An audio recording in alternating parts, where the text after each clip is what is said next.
Hi everyone, welcome to my channel, Our Third Gen Life. I'm Amy, and in today's video, I'm going to set up my Cheticamp frame. So we're going to start right from the beginning, and we're going to bring it up and even put a piece of burlap on it.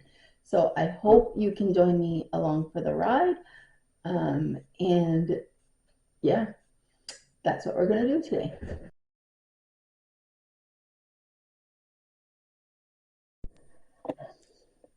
So when you get your frame, unless you have someone set it up for you, this is probably what it will look like.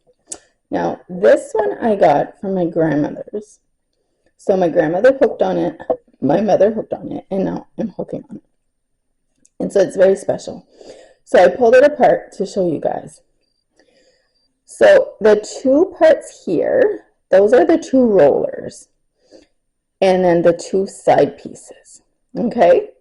So you see there's holes on each of the side pieces, and there's also bent nails right there. I'm going to try to go closer so you can see. So, oops, you have the two holes, and oops, pardon me, you have the two nails. So I'll explain to you how that's going to all work after, but they work in conjunction with the gears there on the bottom right there. Okay, so I'm going to pause you for a minute and we'll come back and we're going to set it all up for you. So I apologize in advance if you only see the bottom part of me, but I think the most important part for you guys to see is the frame getting put together. So let's get started. And once you do put it together, you usually don't need to put it together over and over again unless you're going to move it.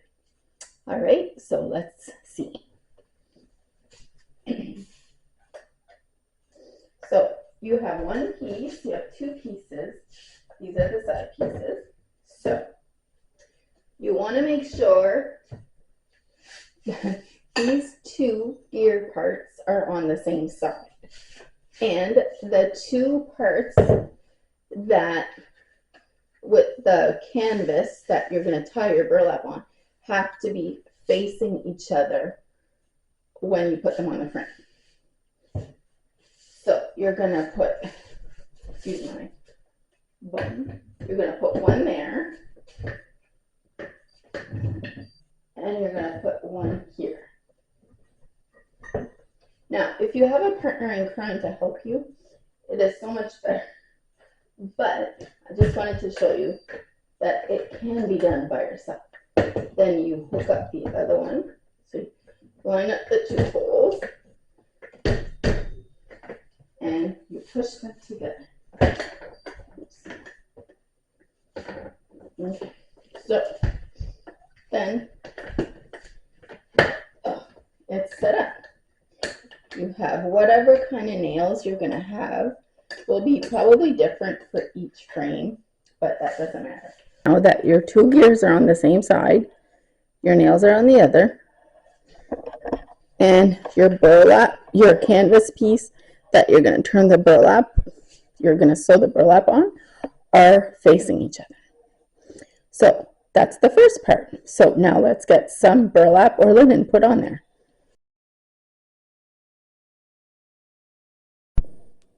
Okay, so it's later in the day today, and I just set up my frame, and now I'm going to show you how to put a piece of burlap on it. So, usually, unless you get an actual pattern, oh, this one's for me. Hi, Nikki. So silly. Unless you're going to get actually a pattern that's already cut, you might get a long piece of linen or burlap about this big. So, obviously, that's not going to fit on our frame. So we have to cut, the frame is that big. Okay. So let's cut a piece that will actually fit on the frame. Hi, Yuki. You're silly. I'm going to have to cut you out. Okay. So this, I have this big piece. It's huge. But it's more cost effective if you're going to do your own pattern to buy a big piece and then just cut it as you need it. So let's pull out the frame and see. So this is how wide the frame is. So this is how wide I have to keep my burlap. If my pattern is wider than my frame, then I might have to put it sideways and work the pattern from the side. But today we're going to do a pattern. Cut a piece of the linen, put it on the frame the exact size, and then we're going to hook it all up. So let's see. This is how wide it is now, and this is how wide basically my burlap is, the canvas. So you should be able to see it's the same width, so we're going to keep it that width. So, and you can make it as long as you want, and I'll show you that in a minute. First of all, we're going to cut it. So my cameraman is going to put it so that you can see my cutting. So you can make it as long as you want. Now, I have 2 pairs of scissors here. This is the scissors that I use to cut my yarn. You do not want to use a good pair of scissors to cut the linen or the burlap. So these scissors I have, and they're only for cutting burlap or linen. So let's get started. Now, you might ask, how do I cut a straight line? Well, that's pretty easy. When you really look at your burlap, there's all lines. So you're going to follow one of those lines and cut across one of those lines. So it's already this size. That's the size I want. So I'm just going to keep cutting on that line. And like I said before, the length does not matter. You can make it as long as you want.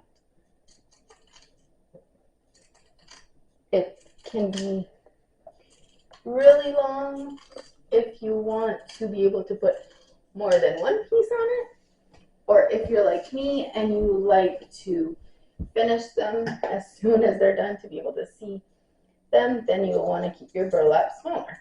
But for this one, we're going to go about this length. I didn't measure it. And then same thing across, follow one of the lines that is on the burlap so that it's fairly straight.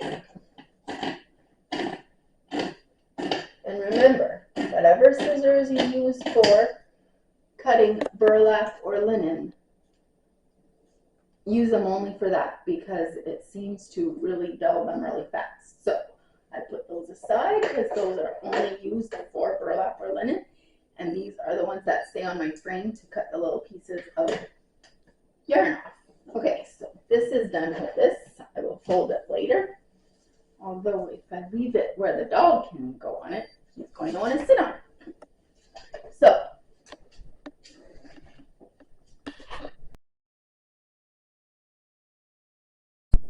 okay, so now let's talk about the tools that we need so as to attach the burlap or linen to the canvas right here.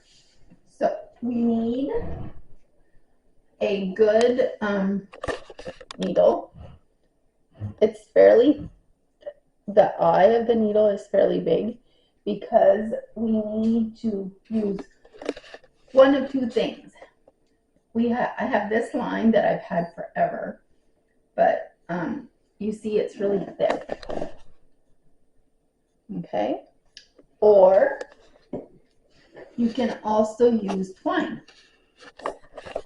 which is also really thick. So if I'm going to use twine, I'm going to do about 3 lengths the size of my frame, which will give me plenty. That's 2, plenty of leeway. 3, okay, and a little bit extra. So since it's really thick with the twine, I'm going to separate it. Okay. So what we do now is we're going to divide up the twine so that you have 2 the one strand becomes two because we don't need it as thick, we just need it long. So this is, like I've said before, how my grandmother and my mom used to do it. So I'm gonna put it between my knees and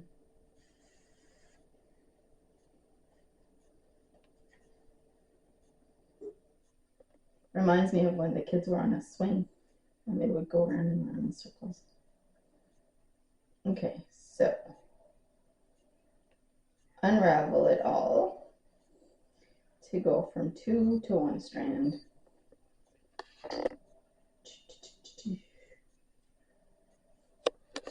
And use whatever you have, but you need something that's strong, that's not going to break. Like yarn would probably break because it's not as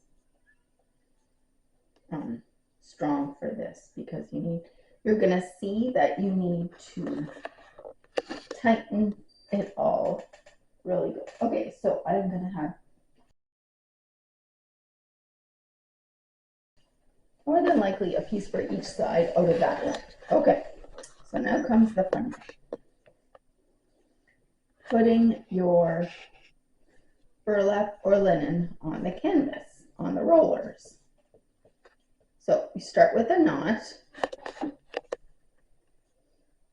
just a normal slip knot. There, okay. Now, you start right at the end. Mine already has holes, you probably see. So I'm gonna work in those same holes.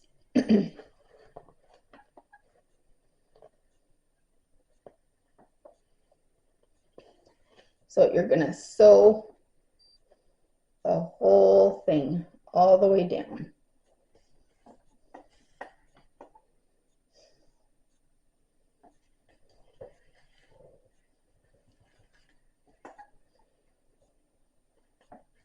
So that it's attached very well to your canvas.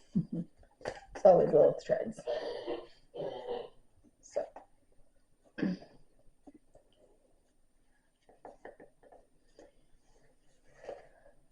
and then as you're rolling, because you've secured it really well, you don't have to worry that it's going to come apart on you.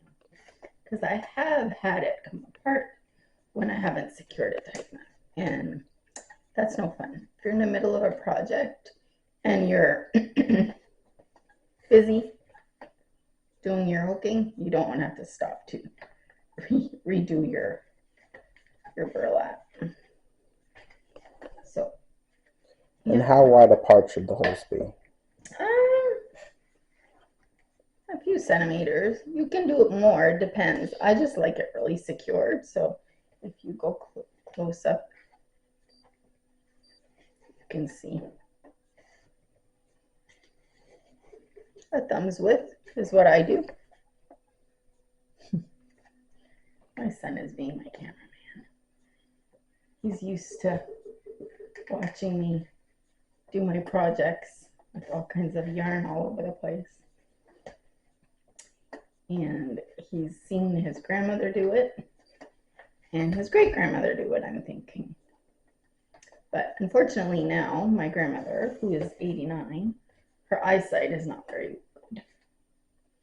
So poking all the little holes at this point is not very feasible for her. But she loves to see the rugs that I finish. And she loves to see when I dye my own yarn, which is something that I do sometimes. Because sometimes you just need a certain color and they don't have it. So that is how it's done. And you just keep going. It's not a fast process, and maybe some of you are probably a lot faster than I am.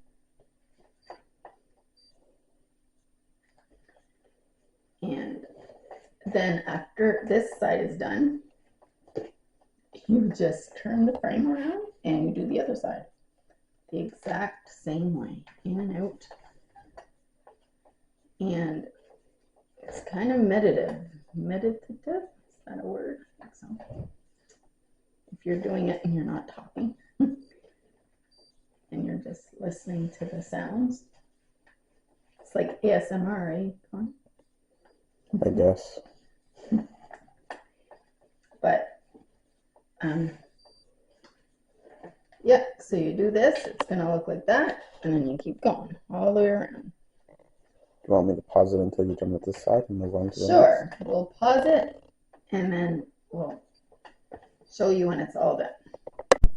Okay, so I did it all the way down and now I'm at the end.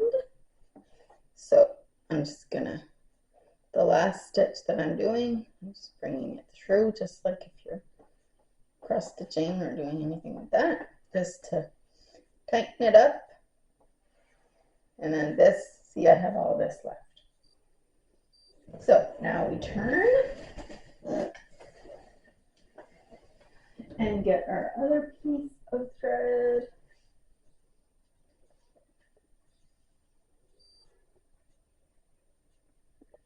And then again,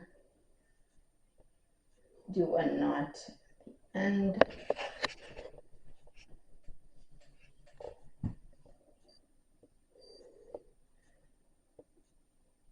Fast forward this. There. All right, so a piece of burlap, the other one is attached to the other side. This one has to get attached to this side. Same thing, same length. And you start the same way. Edge to edge. Always leave, if you have a raw edge, see the other edge was, if you notice, you see the white there? So that was, I could be close to the edge and it didn't matter. But here, I'm scared it'll fray, so I'm gonna double it up. Okay? And then I'm gonna sew. Just like that. So as I'm going, I'm gonna keep putting it so that it's doubled up so that it's less likely to fray. Because same thing, you don't want it to fray and then it'll like basically fall off your frame. So most Cheticamp frames are all built the same. You can have different types of woods. Sometimes this one was my grandmother's and my mom's, and now it's passed down to me. Because my mom wasn't using it at the moment, and sometimes I have two projects on the go, so it's good to not have to switch them mid-project and just have two frames for two projects. You can also use a hoop. Many people start by using a hoop. And we can look at that. Are you still filming? So that was a mail person bringing, I think, a parcel, because that's the only time they usually ring the doorbell. So when I'm done this, I'll have to go look. He's cranky now. He's cranky, is he? He won't stop watching him. Oh, he's our guard dog. He's small but mighty. He thinks he is anyway. All right, so getting back to this. Dogs, they love to distract us, don't they? So we sew again from one end to the other. So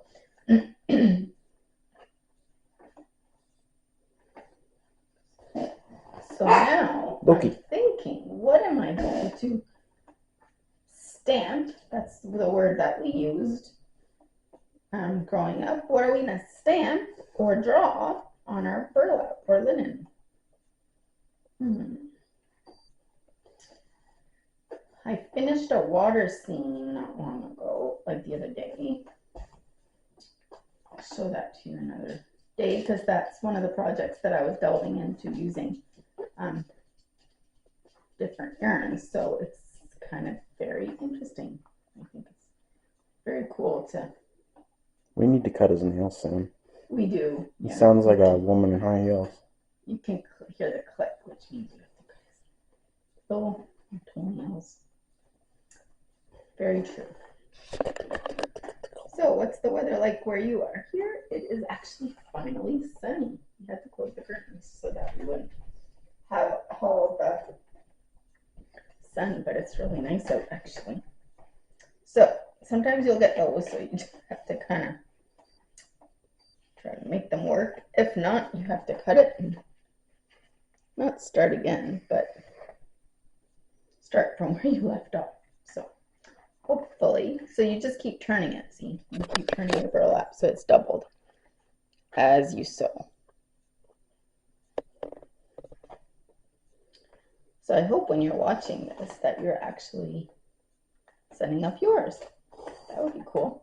Is there anything you can do if it does, like, if you forget to double over and it breaks or whatever? Is there any way you can fix it without having to cut some off, or? That's a good question. I think you probably have to undo it, and then you'd have to fold it and sew it back on. Because if it would fray, then it wouldn't stay properly on your frame. That's a good question. I had it happen to me once, and it wasn't, thankfully, it was not the whole thing. It was just like a little bit of it. So I was able to kind of do it. But it doesn't stay taut. It would be not as easy to hook. But so we're almost at the end, and then we're going to show you how to tighten it all up so that it's good and tight for you to hook on. So how old is this frame? Oh my goodness. I think Nanny said she's been hooking since she was hooking since her kids were very little. And I would say a good 50 years at least, probably 55, maybe more. So 55 years old. At least, yeah, and it's still in good condition. I think the only thing they probably had to replace was The metal? these. Yeah, I don't know what you'd call them, gears or whatever. Probably. But yeah, you can tell it's worn, right? Because it's used. And this is nails that they bent so that it also lost the wood at the bottom. There's screw holes you can see. Yeah, that's because sometimes people will put a base to keep it from doing this. But I usually get your dad to put me a little piece of wood on the bottom because it stabilizes it a little bit more. But some people like this way, so it kind of depends on your preference. There, okay. There is no right or wrong answer. The only thing I just realized is I have to switch something. What do you have to switch? The gears are supposed to be on this side, so when I set it up, I set it up wrong. Want to pause it? So, no, it's fine. We can keep rolling because it happens in your life. I'll hold this one. Okay.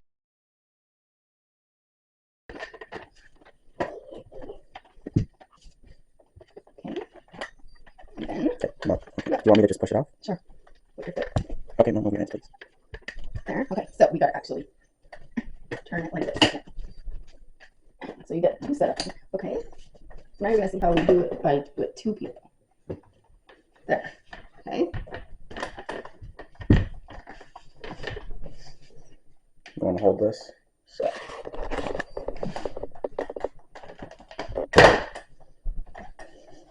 There. Cool. All right, so take two. Yes. And you'll see why that was important because these things have to go with these things. So there you go. So when you're all done, so this side is sewn, this side is sewn on your thing, on your canvas, then you have to start tightening. So you try to keep it as straight as possible.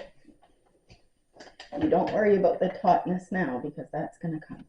Okay, so you turn it. I have a long Metal rod. It's probably a big nail. I'm not sure. It came with the frame, so hopefully yours will come with the frame, or you can use, my grandmother used to use a really big nail. Okay, so using the long nail, we're going to tighten this up. So this is all sewn. Okay, so let's do this. Okay, so we tighten up, we put it in. It doesn't have to be super tight for the first one. You see the nail goes in between one of the teeth, and then that's stuck. So then we do the same thing on this side. You tighten it as much as you can, and you just slip it in. And then, see, it's not going to move. So now let's sew the sides. Okay. Good. Okay, so you have a long piece of twine, which is the same as you use for there. You tie it to the side of your frame. Now, if you're using a newer style frame, there will probably be hooks running along the inside here. But I have an old style frame, so it doesn't have that. So all I do is I tie it to the side. And then you put it in the under, and you pull it through, which it's harder because it's further away from you. But you find it, and you pull it through. And then you go around the side, and you pull it through again using your hook. Do you guys hear Lukey? He wants to get in. Okay, so you keep doing that, pulling it as you're going. Make sure to give yourself leeway on the side, because if you don't, it will start fraying. You can also, people also use a serger. They have a serger and serge the sides so that they don't come apart. But I try to stay the way my grandma used to do it, and she didn't have a serger. So, okay. So now I'm done. This is as far as I need to go. So I'm going to just tie it onto my other string. And I'm going to do it so that when I have to roll it, it's not going to, I won't need to break my twine. I can just pull this and it'll come apart. So now we're going to do the other side. So I'm going to grab another piece of twine that I already had cut up. Same thing. Gonna, pardon? Oh. It needs to be pushed together or else it's Yeah. not going to line up correctly. Okay, so let's do it the other way now. Let's tie it over this side because it'll help it keep it all together, which my assistant is correct. Needs to be. Okay, so once we start it, it'll help it keep it all together. Okay, thank you. See, it helps it. And then you do this, pull it taut, and if you have a newer frame, this won't be a problem. I just thought this old frame, it's kind of cool. It's been in our family for 3 generations, and I still use it to this day. And it still works great. So then I'm going to do the same. I'm actually going to wrap it once, pull it, and then I'm going to make a knot. We're going to go let Luke in a second. He's just curious. Nope. I have to do with my slip knot. There. Oh my goodness, I forgot how to tie. There. It's just to keep it a little bit taut. And now look, there's a little bit of a bounce. And that's how taut it should be. So that when you're hooking, it's pretty amazing. So next thing to do is to actually draw something on this to start a rug. But since we're done the tutorial on how to attach the linen or the burlap on your frame, that's the end of this tutorial. I hope you enjoyed it, and you will join me next time for another rug hooking video. So I hope everybody's doing well, and bye for now.